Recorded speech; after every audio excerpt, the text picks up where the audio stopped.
Have a vision. Think big.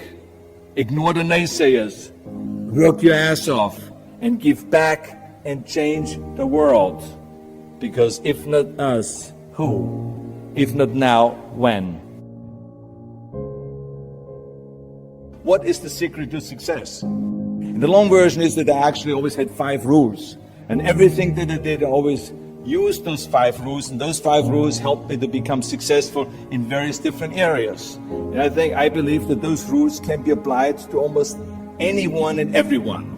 You don't need to be a bodybuilding champion. You don't need to want to be a governor of California or to be an action hero or anything like that. If you want to excel in whatever you do, those rules are for you. It's that simple. Now I have to tell you right off the top that I always was very intense. As a kid already, I was very intense and I was very hungry. I always wanted to be the best. I always wanted to be number one. I always wanted to get to the top. I never believed in just getting by. Now, I have nothing against people that just want to get by, because I think there are many roads to happiness, but I think that we all here like to be successful and we are driven. So that's why those rules apply to you. So my first rule is find your vision and follow it. You see, I think it's the most important thing that we have a very clear vision of where we go. A goal, where do we go? Because you can have the best ship in the world. You can have the best cruise liner, but if the captain does not know where to go, that ship will drift around the world and out there at sea and will never end up anywhere. And this is exactly the way it is in real life. If you don't have a goal, if you don't have a vision, you just drift around and you're not going to be happy. This is why it is so important to have that vision. Now, I created that vision in Austria because I grew up after the Second World War. Austria, right along with Germany, lost the Second World War, thank God. And the problem was that everyone was so depressed because they lost the war, that there was alcoholism everywhere. There was, of course, depression. There was a terrible economic situation. There was famine. There was starvation and all of those things. And also it was kind of a little place and narrow. I felt I wanted to get out of there. I wanted to escape. And I couldn't see myself really to work there, and to stay there, to work in a factory, or to work on a farm, or to even to follow my father's footsteps and to become a police officer. I couldn't see that either. As a matter of fact, that's what my parents wanted me to do. They wanted me to become a police officer and to marry a girl by the name of Heidi and to have a bunch of children and to run around like the Von Trapp family in The Sound of Music. But that's not what I saw. This was the vision of my parents, but not mine. And luckily, one day in school, I watched a documentary about America. And I found myself. I knew exactly that is where I wanted to end up. I wanted to be in America. Everything that I saw in the documentary, I just loved. Everything was so big. I remember the tall skyscrapers, the monstrous bridges, the giant freeways filled with beautiful cars, the huge jetliners, movie stars, Muscle Beach, and all of those things. I could not wait to get there. The question was just, how do I get there? How do I get to America? I mean, this was not a common thing to do way back in the 50s. No one had the money to travel or anything. But one day I was fortunate enough to see a magazine. And that magazine showed me the path to America. And it was a bodybuilding magazine. And on the cover was this very muscular guy that was standing there like Hercules with a Hercules outfit. His name was Reg Park. This Reg Park was on that cover, and I remember the cover said, Mr. Universe becomes Hercules star. I read the article as fast as I could, learning about how he grew up in Leeds in England, poor, and how he trained 5 hours a day, every single day, and trained and trained and trained and lifted weights, and then he finally became Mr. Great Britain. And then he became Mr. Universe. And then he won a second Mr. Universe title and a third Mr. Universe title. And then all of a sudden he landed in Rome in Cinecittà doing Hercules movies. And there he made millions of dollars, and this money he took and bought himself a gymnasium chain in South Africa. He became a successful gymnasium owner. And as I read, I became more and more certain about my own future. As I read this story, I was so excited, so interested. I knew exactly that I wanted to become another Reg Park. I know he laid out the blueprint for my life, basically.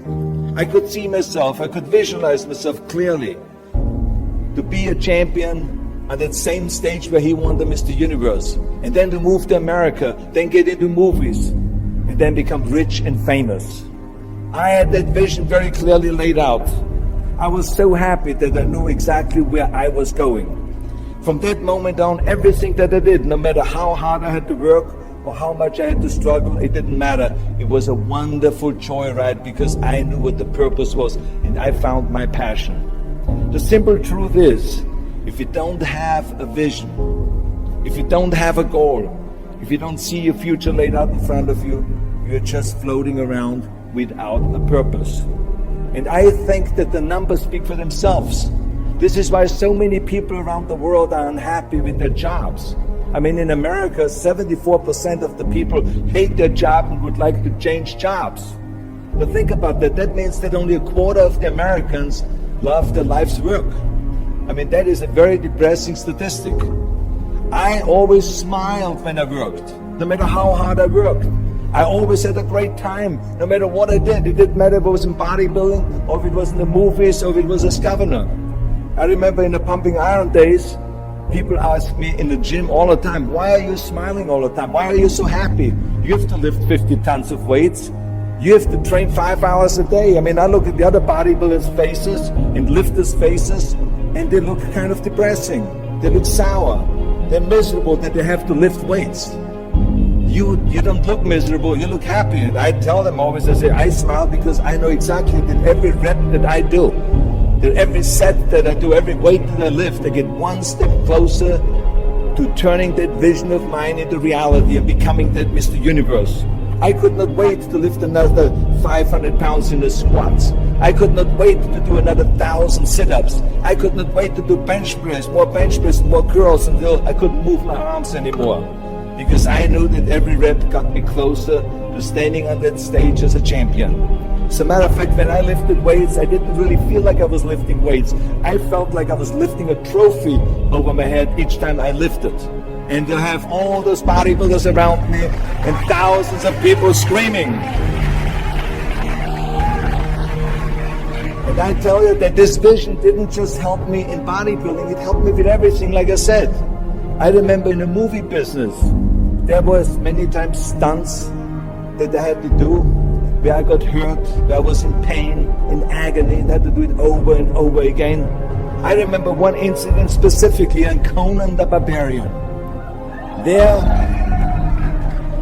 I was crawling on all four, on rocks, over rocks and gravel, holding my sword right in front of me. And as I was crawling, the camera followed me, and it was around 30 feet to crawl on those rocks and this gravel. And eventually, after 10 takes, my elbows, my knees started bleeding and hurting. And the director came to me sheepishly and said to me, he says, do you mind if we do another take? I need a close-up of you. And I said to him, no, I don't mind at all. I said, go and do as many takes as you want. He says, no, I don't want to do that because I know you're in pain, you're bleeding. I said, no, I don't feel any pain. I said, the only thing I see is the finished scene. I see the finished scene of me crawling on all four with my sword in the front, crawling up and sneaking up behind Thulsa Doom, the main villain of the Conan movie that killed my parents, and rising up behind him and cutting his head off. That's what I see. Remember, crush your enemies, see them driven before you, and hear the lamentation of their women. So this is why, because I visualized that scene, this is why I did not feel that pain. I did not care if I was bleeding on my knees, because I know that pain is temporary, but the film is permanent. And I explained that to the director, so this is why I try to tell you, always discover your vision, and the rest will follow. Now my second rule is never ever think small. If you're going to accomplish anything, you have to think big. You have to go and shoot for the stars. The biggest challenge most people have is because they think small. And the reason why people think small and why they choose small little goals is because they're afraid to fail. They know that if you shoot for a big goal, then the chances of failing are very high. And they're afraid of failing. It's one of the most common things why people are frozen and why they cannot make a move in life, because they're scared of failing. I said to myself, hey, I'm not worried about failing because that's part of life. You're not gonna go and win everything. And how far can you fall? Look at this is the ground. That's as far as I can fall. And you know something? That the only time you really consider the failure is if you fall and you don't get up. But if you get up, you never consider the failure. So I never considered myself a failure. I always considered myself a winner, even though I fell every so often. But I always got up and I always moved forward. This is the important thing. I never had any patience, of course, for thinking small, because in German we have a saying, wenn schon, denn schon. And that means that if you do something, then go all out and do it well. And this was not just the case in bodybuilding. I didn't just want to be a bodybuilding champion. I wanted to be the greatest bodybuilder of all times. I wanted to have the most muscle, the most muscle of all times, the most definition. I wanted to win the most trophies, the most world championship titles. I just wanted to be the best. And the same is also in movies. I didn't just think about being in movies. No, I wanted to be a movie star. I wanted to have above the title billing. I wanted to become the highest paid entertainer. I basically wanted to be another John Wayne. What's wrong with that? And then the same is in politics. I didn't just want to go and be in politics and enter a race for city council. I mean, let's be honest, does that sound right, Schwarzenegger? City council? No, come on. Not even Schwarzenegger and mayor, no. It had to be Schwarzenegger running for governor, but not just any governor, but governor of the greatest state in the United States, of California. That was the important thing. I'm thinking about two men who were fairly successful, similar background, educated. They worked for a corporation for many years, and they were among many people that were laid off. Two guys who were very good friends. One went out looking for a job for several weeks, along with the other one, and they faced disappointment and rejection again and again and again. They couldn't find any work. One guy stopped. He became discouraged. He stopped going. He stayed home looking at television, became very argumentative and toxic with his wife, drinking beer, getting on the phone, talking to his other negative, unemployed friends. And he just gave up. One guy said, it's not possible, it's over, I'm finished. I can't do it. I can't make it. He surrendered. I've faced rejection again and again. I'm not going anymore. There are no jobs out there. But this other guy, he felt that in spite of the no's and rejections, in spite of how bad the economy is, in spite of what the newspapers are saying, that it's possible that somebody somewhere will give me a job. He just kept going, thinking it was possible.